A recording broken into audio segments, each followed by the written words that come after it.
seguimos por la gracia del Señor aquí en Radio Advenimiento y Advenimiento TV, impartiendo para ustedes los estudios diarios de la lección de la escuela sabática, que estamos prácticamente terminando un trimestre, terminando un tópico que ha sido basado en las lecciones del libro de Marcos. Y como dije ayer, el tópico para el nuevo trimestre que vamos a estudiar es lecciones de la vida de David. Será sin duda una gran bendición estudiar la vida de este personaje e identificarnos con algunas experiencias de él, y nos va a ayudar mucho en nuestra fe, estoy seguro. Vamos a aprender grandes lecciones que Dios quiere darnos. No se lo pierda, lecciones de la vida de David. Como dije ayer, estén llamando para saber si ya llegaron los folletos de la lección y adquirirlos. Pero si lo quieren en PDF para que no se atrasen con el estudio, solicítenlo al número de WhatsApp más 1-214-881-4029. En esta mañana está otra vez mi hermano Tony García y mi hermano Carmelo Ramírez, listos para estudiar junto con ustedes la lección. Hermano Tony, bienvenido. Gracias, pastor, hermano Carmelo, y ustedes, cada uno de ustedes que están escuchando, viendo esta escuela sabática, bienvenidos, y que la gracia de Dios sea con cada uno de ustedes y tengan un hermoso día, porque de la mano del Señor no tenemos pierde, hermanos. Amén. Hermano Carmelo, ¿cómo está? Yo también estoy muy agradecido de estar nuevamente aquí para seguir, ¿verdad? Aprendiendo más de estas lecciones, a cómo vivir una vida, ¿verdad?, en comunión con el Señor, y más de todo las últimas escenas de nuestro Salvador, ¿verdad?, el valor que debería de tener para cada uno de nosotros, y que podamos salir bendecidos, hermanos, los que nos ven, los que nos oyen, y también como nosotros, ¿verdad?, que hemos salido bendecidos con estas lecciones, que todos juntos podamos permitir que el Señor more en nuestros corazones. Así vamos a proceder a la oración ahora, para que siempre sea Dios quien nos ayude. Amén. Hermano Carmelo, ore por favor. Claro. Querido Padre y bondadoso Señor, alabado y glorificado sea su nombre. Amén. Aquí estamos, Padre, dándole las gracias nuevamente por un día más que nos permite vivir, un día más que nos permite, Señor, estar aquí ante nuestra audiencia con el propósito de seguir, Señor, repasando estas lecciones, las cuales, Señor, nos ayudan para poder vislumbrar, Señor, el costo de ese sacrificio por nuestra salvación. Pero Padre, también posiblemente en esta mañana habrá algunas personas o seres queridos de nosotros que hayan amanecido físicamente con dolencias, Señor, las cuales le ponemos en sus manos, sabiendo que usted es el mejor médico. Así es que ayúdenos, Padre, y ayude a todos aquellos que están sintonizados en este canal, en esta lección, y que podamos salir bendecidos en esta mañana por pedírselo y agradecérselo en el nombre de Jesús. Amén. Amén. Gloria a Dios. En el contexto de cuando las esperanzas fueron destruidas, hoy miraremos cómo Jesús, con su muerte, con su sacrificio, con sus sufrimientos, pues le daba cumplimiento a la profecía. ¿Quiénes fueron, hermano Carmelo, crucificados con Cristo? ¿Y cómo cumplió esto lo que había dicho las Escrituras anteriormente? Dice, para esto vamos a verlo en dos libros, en el libro de Marcos, capítulo 15, 27 y 28, e Isaías 53, 12. Vamos a ver qué dice Marcos primeramente, el 27 y el 28. Dice, y crucificaron con él a dos ladrones, uno a su derecha y otro a su izquierda. Y se cumplió la escritura que dice, y con los transgresores fue contado. Ahora vamos a Isaías, como dije, 53, 12.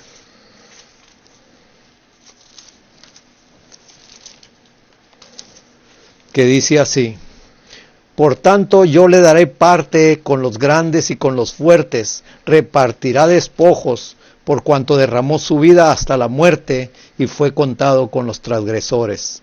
Y llevó él el pecado de muchos e hizo intercesión por los transgresores. Aquí podemos estar viendo, hermanos, cómo la profecía se cumple y cómo la profecía, ¿verdad?, tiene su cumplimiento en todos los tiempos. Así también podemos ver que Aquí lo que vemos en el capítulo 53:12 dice que Él tomó parte con los fuertes, pero también dice que derramó su vida hasta la muerte y fue contado con los transgresores. Aquí, como pudimos estar leyendo también allá en Marcos, que fue crucificado, ¿verdad?, con dos ladrones, dos malhechores, uno a la izquierda y otro a la derecha, en medio, fue el centro, ¿verdad? Y más adelante vamos a ver qué quería decir ese lugar que Jesús está ocupando en medio de los dos malhechores. Qué interesante colocarlo en el centro, como que si Él fuera el principal de ellos. Pero así nosotros vemos que las profecías se cumplían. El Señor fue contado con los transgresores. Las profecías lo decían claramente. Vamos a mirar el don de profecía para ver cómo es ampliado estos versículos. Hermano Tony, si es tan amable de leer sobre... Sí, dice así: con corazón anhelante había escuchado para oír alguna expresión de fe de parte de sus discípulos. Había oído solamente las tristes palabras. Esperábamos que Él era el que había de redimir a Israel. Cuánto agradecimiento sintió entonces el Salvador por la expresión de fe y amor que oyó del ladrón moribundo. Mientras los dirigentes judíos le negaban y hasta sus discípulos dudaban de su divinidad, el pobre ladrón, en el umbral de la eternidad, llamó a Jesús Señor. Muchos estaban dispuestos a llamarle Señor cuando realizaba milagros y después que hubo resucitado de la tumba. Pero mientras pendía moribundo de la cruz, nadie le reconoció sino el ladrón arrepentido que se salvó a la 11ª hora. Aquí quiero detenerme un poquito. Hermanos, aquí este hombre estaba ya en sus últimos días, porque cuánto más podría vivir estando en la cruz. Dice que lo más que duraban eran 3 días. Eso era lo máximo que duraban. Y quién sabe cuánto iría a durar él. Pero aún allí él reconoció a Cristo Jesús. Y el Señor le prometió salvación. Y esa promesa, hermano, no hay pecado tan grande que tengas que si te arrepientes de todo corazón, verdaderamente como lo hizo este ladrón, hay perdón para ti. Luego sigue diciendo: los ladrones crucificados con Jesús estaban uno a cada lado, y Jesús en medio. Así se había dispuesto por iniciación de los sacerdotes y principales. La posición de Cristo entre los ladrones debía indicar que era el mayor criminal de los tres.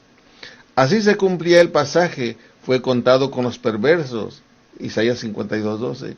Pero los sacerdotes no podían ver el pleno significado de su acto. Como Jesús crucificado con los ladrones fue puesto en medio, así su cruz fue puesta en medio de un mundo que yacía en el pecado. En otras palabras, esos ladrones representas tú que me estás mirando, que me estás oyendo. Represento yo, que hemos difamado, insultado, vituperado a nuestro Señor, y Él fue puesto allí para darnos salvación. Qué hermoso pensamiento nos lo aclara aquí la sierva del Señor. Él fue puesto en medio de un mundo que estaba en medio de pecado. Y ahora lo que nos menciona la historia de la redención, página 233, dice: en su condición de sustituto y seguridad del hombre, la iniquidad de éste fue depositada sobre Cristo. Se le contó entre los transgresores para que pudiera redimirlos de la maldición de la ley. Él, el portador del pecado, soportó el castigo legal que merecía la iniquidad y se hizo pecado por el hombre. Aquí está diciendo que Cristo Jesús era el portador del pecado. Él no pecó, pero ¿por qué se le dice portador del pecado? Porque todo el pecado cayó sobre él. Por eso no hay pecado tan grande que no pueda ser perdonado por la sangre de Cristo Jesús, mi hermano. Saben que Estoy impresionado cuando la sierva del Señor, Elena White, dice que muchos estaban dispuestos a llamarle Señor cuando realizaba milagros. Y después que hubo resucitado de la tumba también. Pero mientras pendía moribundo de la cruz, nadie le reconoció, sino solo el ladrón arrepentido que se salvó a la 11ª hora. Hermanos y hermanas, también nosotros pues fácilmente le llamamos Señor mientras hay trabajo, mientras hay comida, mientras no hay problemas, mientras todo está bien, nosotros le llamamos Señor y nos gozamos, ¿verdad?, en eso, y está muy bien. Pero ¿qué cuando llega la prueba? ¿Qué, hermanos, cuando viene el problema? Allí ni a la iglesia queremos ir, ni mucho menos cantar, ni mucho menos orar. ¿Y qué pasó con nuestro Señor? Aquel Señor que le cantábamos cuando el cheque estaba allí, hermanos. Seguro, cada mes o cada quincena o cada semana. ¿Qué pasó con ese Señor? Que cuando no habían pruebas, nosotros nos deleitábamos en Él. ¿Por qué ahora cuando hay problemas? ¿Por qué ahora cuando hay dificultades, como que ese Señor no existe más? Creo que deberíamos nosotros, hermanos, reflexionar sobre esto que debe ser para nosotros el Señor todo el tiempo. Debe ser Jesús para nosotros el Señor en todo momento. Interesante que diga, solo cuando realizaba milagros le llamaban Señor. Pero cuando pendía de la cruz, solo un ladrón lo reconoció. Solo un ladrón le llamó Señor. Oh, mis hermanos, esta es siento yo como una amonestación para nosotros, de cómo al Señor todo el tiempo debemos reconocerlo como tal. Así nosotros miramos que el ladrón, pues él lo reconoce, ve en él prácticamente a su sustituto, y nosotros debemos por lo tanto hacer lo mismo, mirar al Señor, hermanos, como nuestro sustituto, como el que realmente, hermanos, está allí por nosotros. Nosotros somos los que deberíamos de estar allí. Interesante cómo impresiona esto. Pero hermano Carmelo, todavía vamos a ver más. ¿Qué hacen los soldados con la vestidura de Cristo ese día cuando le crucificaron? Y cómo también eso fue predicho por David, porque estamos viendo cómo en esos sufrimientos las profecías se están cumpliendo. Bueno, aquí vamos a leerlo también en 2 libros, vamos a seguirlo leyendo en Marcos 15:24 y en Salmos 22:18. ¿Qué pasó con las vestiduras del Señor Jesús? Dice Marcos 15:24, dice, y cuando le hubieron crucificado, repartieron sus vestiduras, echando suerte sobre ellas, para ver qué llevaría cada uno. Y vamos al Salmos, vamos a Salmos 22:18, que nos dice,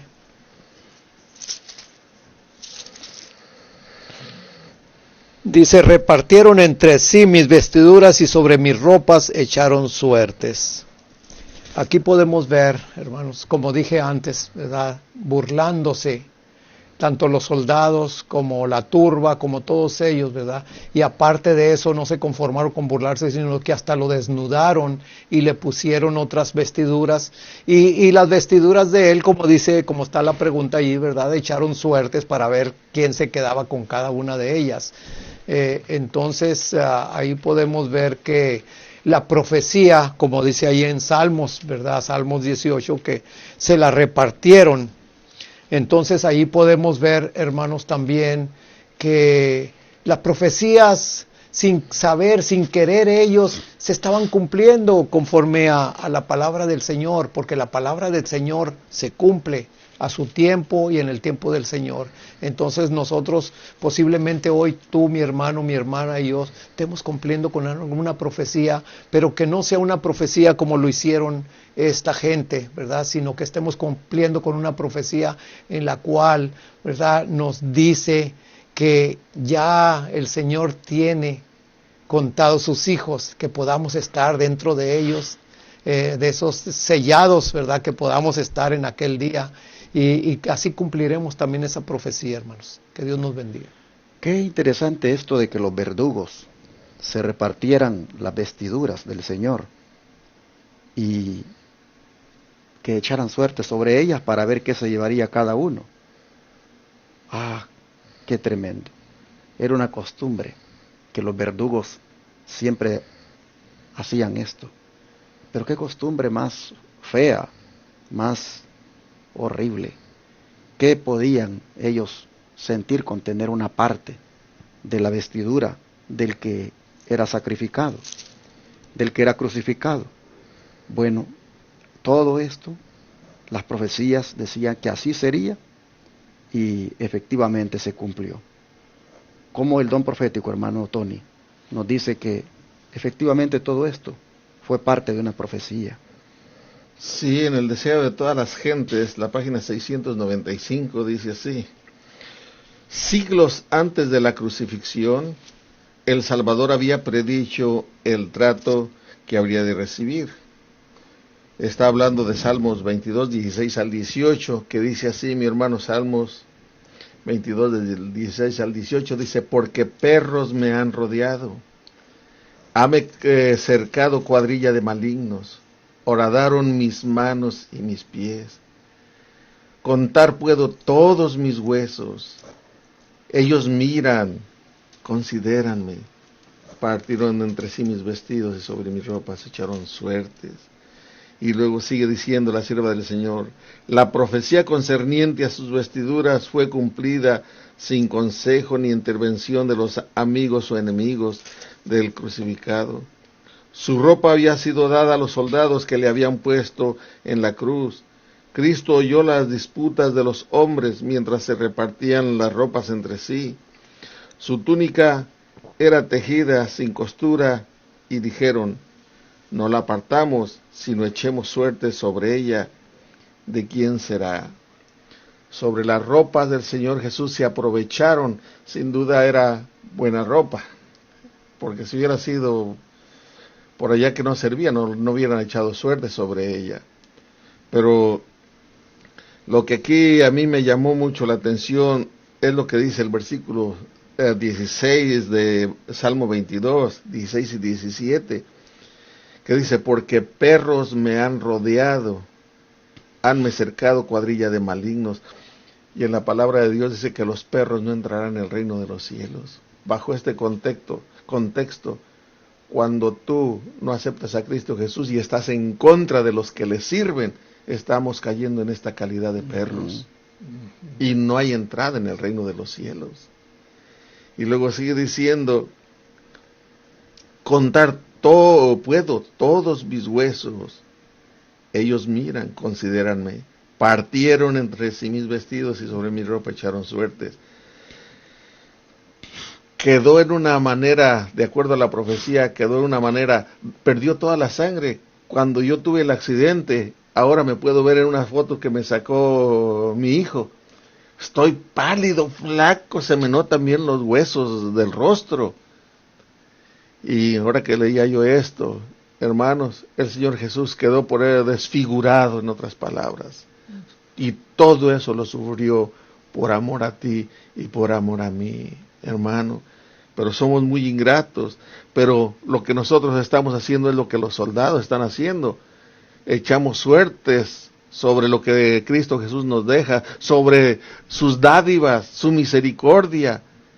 Queremos quedarnos con lo más, que es lo de esta tierra, y despreciamos al dueño de los vestidos. Tremendo. Cristo oyó la disputa de los hombres mientras se repartían las ropas entre sí. Estaba colgado y estaba escuchando cómo ellos empezaban a decir qué era de ellos y qué no, y cómo mejor echaban suertes. Pero su túnica llama la atención. Era tejida sin costura. Esto es algo que llama la atención. Una túnica tejida sin costura. No había aquí en los hombros una costura o a los lados. Es un trabajo muy especial que habían hecho estas personas que bordaron esa túnica donde no había costura. Dijeron: esta no la apartamos, mejor echemos suertes para ver quién se la lleva. Jesús está mirando, está escuchando todo eso. Qué impactante, la verdad, cómo la profecía se cumplía y cómo, hermanos, todo esto, como dice nuestro hermano Tony, fue por amor a nosotros. Creo que es un buen momento ahora para caer de rodillas y decirle al Señor que nos ayude para que nosotros apreciemos lo que Él hizo y eso nos lleve a entregarnos completamente a Él. ¿No les parece? Amén. Vamos a orar.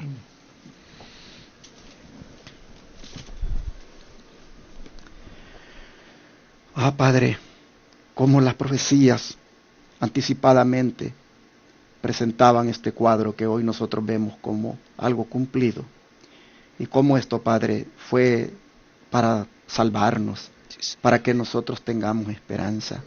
Señor, queremos darte las gracias por tu grande amor, por tu grande sacrificio que hiciste por nosotros.